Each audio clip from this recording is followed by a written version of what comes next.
नमस्कार विद्यार्थी मित्रांनो, तुम्हा सर्वांचं मिस्टर प्रोफेसर या यूट्यूब चॅनलवर मी स्वागत करतो. This is our video lecture number 28 and as usual we are discussing the previous year questions from the chapter oscillations.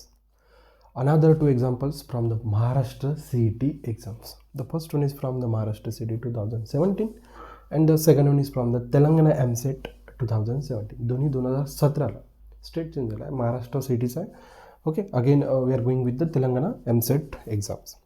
दोन्ही क्वेश्चन सिम्पल पेंडुलम या बेसिक अशा कॉन्सेप्टवर डिपेंड आहे. आपल्याला माहीत आहे पेंडुलम आहे, त्याला आपण पुश केलं की पुल केलं की तो ऑसिलेट SHM परफॉर्म करायला सुरू करतो.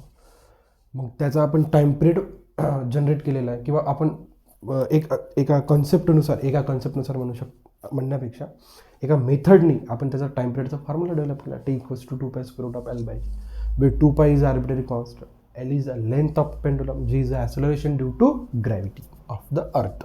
क्लिअर? तर बघा आपण स्टेप बाय स्टेप, ओके, पहिला आणि दुसरा क्वेश्चन स्टेप बाय स्टेप आपण इझिली सॉल्व करू शकतो. Okay, first one, solution for the numerical number first. A simple pendulum of a length L has a mass M, काही हरकत नाही, and it oscillate freely with an amplitude capital A, काही हरकत नाही. At extreme position its potential energy is, एकदम simple. ठीक आहे, आपण फ्री बॉडी डायग्राम काढूया. बघा इथं सगळ्या गोष्टी क्लिअर होते. सिम्पल पेंडुलम आहे, काही हरकत नाही. ठीक आहे, सिम्पल पेंडुलमचं कामच आहे की तो ऑसिलेशन्स परफॉर्म करतो.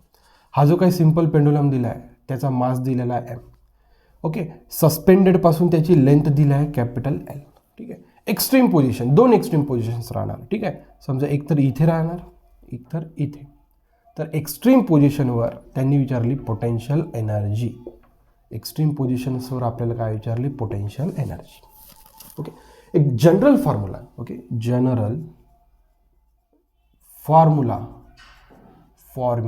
फॉर पोटेन्शियल एनर्जी इज किती राहते? Half kx².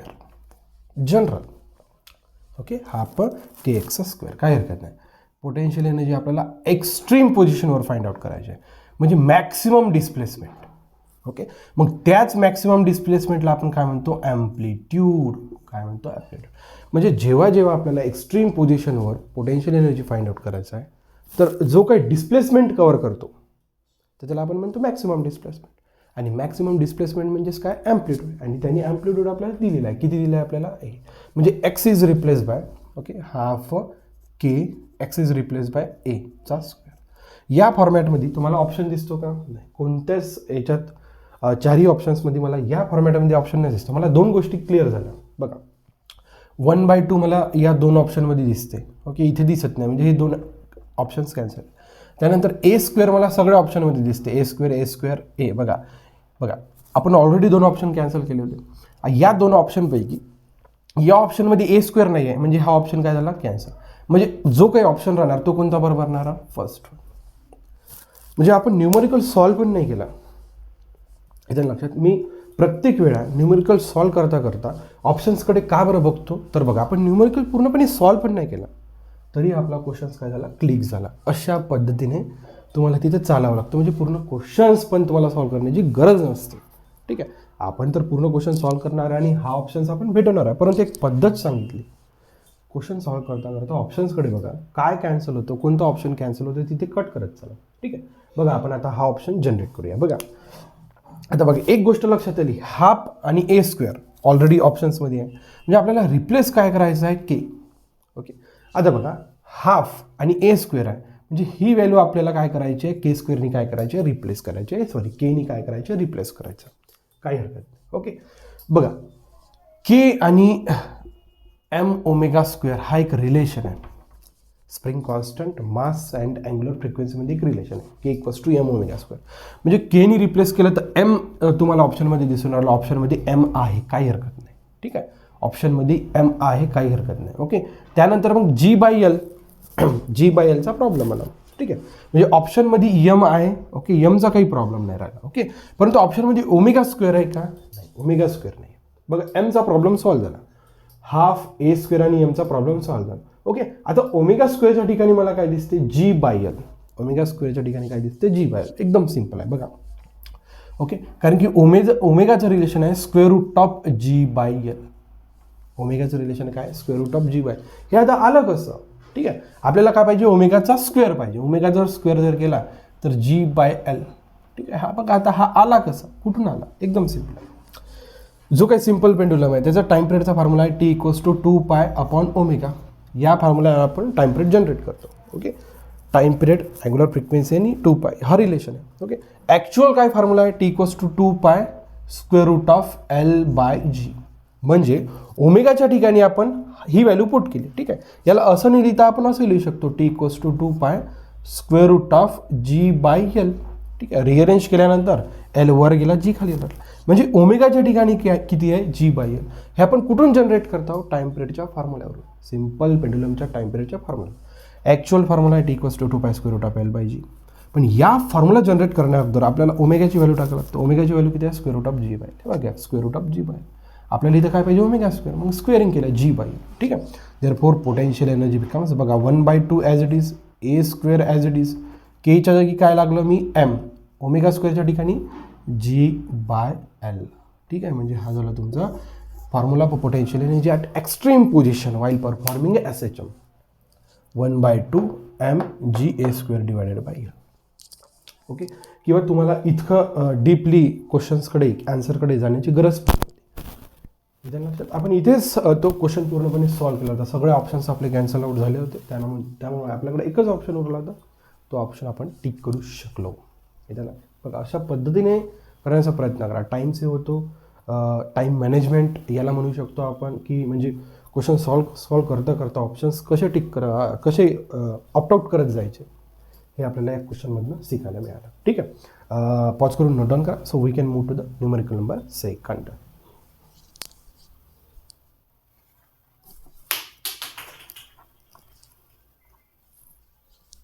बघा, आता आपण न्यूमेरिकल नंबर सेकंडकडे वळूया. तो पण अतिशय इझी आहे. ओके, न्यूमेरिकल नंबर सेकंड पण अतिशय इझी आहे. त्याच्यात पण खूप काही मोठी तुम्हाला अडचण येणार नाही. Let's move to the numerical number second. चला, काय हरकत नाही. बघा, a simple pendulum of length 1 metre. Simple pendulum आहे, थ्रेडचा जो काही लेंथ आहे 1 metre, is freely suspended from the ceiling of an elevator. काही हरकत नाही. The time of a small oscillation as the elevator moves up with the acceleration of 2 metre per second square is. बघा, आपल्याला विचारलं time period, time of small oscillation म्हणजे आपल्याला काय विचारलं, टाईम पिरियड. बघा, एकदम सिम्पल आहे. एलिव्हेटर आहे, ठीक आहे. हा झाला एलिव्हेटरचा सिलिंग. ओके, ह्या झाला एलिव्हेटरचा सिलिंग. या सिलिंगला ओके एक सिम्पल पेंडुलम आहे. हा जो काही सिम्पल पेंडुलम आहे याची लेंथ आहे 1 मीटर. त्यांनी दिलेल्या गोष्टी सांगत आहे. एलिव्हेटर आहे, एलिव्हेटरच्या सिलिंगला. ओके, आता बघा, एलिव्हेटरपेक्षाही सिम्पल पेंडुलम त्याच्या अर्धा आला, असं काही शक्य नाही आहे. जस्ट तुम्हाला समजण्यासाठी काढलं. ठीक आहे, एलिव्हेटर आहे, 1 मीटरचा तो थ्रेड आहे. सिम्पल पेंडुलम काय करून राहिला, ऑसिलेशन्स परफॉर्म करून राहिला. ठीक आहे, आणि जो काय एलिव्हेटर आहे तो मूव्हिंग अपवर्ड आहे. Elevator is moving upward with acceleration 2 metre per second square. काही हरकत इथं लक्षात, एलिव्हेटर मूव्हिंग अपवर्ड आहे. आणि हा जो काही मास आहे याच्यावर डाऊनवर्ड डायरेक्शनही राहते, ॲसलरेशन ड्यू टू ग्रॅव्हिटी. आणि ते त्यांनी घ्यायला सांगितले आहे, किंवा आपण घेऊ 10 मीटर पर सेकंड स्क्वेअर. इथं लक्षात. आणि त्यांनी फाइंड आउट करायला सांगितलं सिम्पल पेंडुलम जो काय ऑसिलेशन परफॉर्म करता येतं त्याचा टाईम पिरियड. टाईम पिरियडचा फॉर्म्युला आहे T equals to 2π square root of L by G. 2πचा विषय संपला, आर्बिटरी कॉन्स्टंट. ओके, एल म्हणजे काय, लेंथ दिला आहे तुम्हाला 1 metre. G is nothing but the acceleration due to gravity. बघा, जोपर्यंत हा पूर्ण सिस्टम एलिव्हेटरच्या बाहेर होता तेव्हा त्याच्याकडे फक्त एकच प्रकारचा ॲसलरेशन होता, तो म्हणजे ॲसलरेशन ड्यू टू ग्रॅव्हिटी.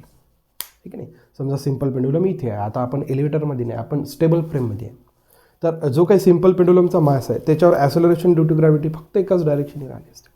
परंतु प्रॉब्लेम काय झाला, तो पूर्ण सिस्टम आपण एलिव्हेटरमध्ये घेऊन गेलो आणि तो जो काही एलिव्हेटर आहे तो अपवर्ड मूव्ह करतो. मग या बॉबवर, या सिम्पल पेंडुलमवर जो काही टोटल ॲसलरेशन राहतो तो किती राहतो. बघा, ऑलरेडी आपल्याकडे डाऊनवर्ड डायरेक्शन किती आहे, जी. ओके, आणि अपवर्ड डायरेक्शन किती आहे, ए. म्हणजे हा काय झाला, जो काही एलिव्हेटरचा ॲक्सेलरेशन होता तो काय झाला, ॲड झाला. तो काय झाला, ॲड. आता एक क्वेश्चन आपल्या डोक्यात येतो की ॲडच का झाला, सबट्रॅक्ट काही नाही झाला. याचं लक्षात, एक लक्षात घ्या बघा, एलिव्हेटर मुव्हिंग अपवर्ड आहे त्याच्यामुळे डायरेक्शन ॲक्सेलरेशन काय झाला, ॲड. हाच एलिव्हेटर जर डाऊनवर्ड डायरेक्शननी मूव्ह झाला असता तर ॲक्सेलरेशन काय झाला असता, सबट्रॅक्ट. हा डॉमिनंट ॲक्सेलरेशन आहे आपला, हा ॲक्सेलरेशन कसा आहे, डॉमिनंट. त्याच्यामुळे या ॲक्सेलरेशनमध्ये, डॉमिनंट ॲक्सेलरेशनमध्ये एलिव्हेटरचा ॲक्सेलरेशन एकतर ॲड करतो नाहीतर काय करतो, सबट्रॅक्ट. ॲड कधी करायचा, जेव्हा तो एलिव्हेटर कुठे मूव्ह करतो, अपवर्ड. सबट्रॅक्ट कधी करायचा, जेव्हा तो एलिव्हेटर डाऊनवर्ड. ओके, बघा डाऊनवर्ड मूव्ह होत आहे म्हणजे याच्यासोबत येत आहे खाली, अपवर्ड मूव्ह होत आहे याच्या अपोजिट, याच्या अपोजिट तर ॲड, याच्यासोबत तर सबट्रॅक्ट. ठीक आहे. आता अपवर्ड मूव्ह होत आहे त्याच्यामुळे याच्या अपोजिट आहे, त्याच्यामुळे याच्यामध्ये आपल्याला ए ॲड करायचा, म्हणजे फॉर्म्युला झाला G + A. therefore T = 2π square root of L. L किती दिला आहे, 1 मीटर, काही हरकत नाही, divided by G + A. G किती घ्यायचा आपण, 10. A किती आहे, A किती दिला आहे, 2. 10 + 2 किती झाले, 12. ठीक आहे. therefore T = 2π square root of 12ला आपण लिहू शकतो 4 × 3. हा जर 4 12ला तर झाला 2. therefore T = 2π/2 √3.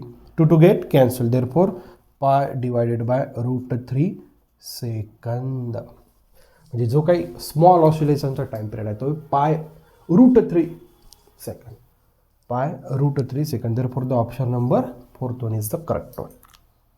याच्या लक्षात, ही एक प्रोसिजर आहे, या दोन गोष्टी लक्षात ठेवा. जेव्हा तो अपवर्ड मूव्ह होतो ॲक्सेलरेशन ॲड होतो, जेव्हा तो डाऊनवर्ड मूव्ह होतो ॲक्सेलरेशन काय होतं, सबट्रॅक्ट. Just it. खूप काही मोठी अडचण नाही, खूप काही मोठं त्याच्यात कॉन्सेप्ट असं वगैरे काही मोठी गोष्ट नाही आहे. Easily you can handle it.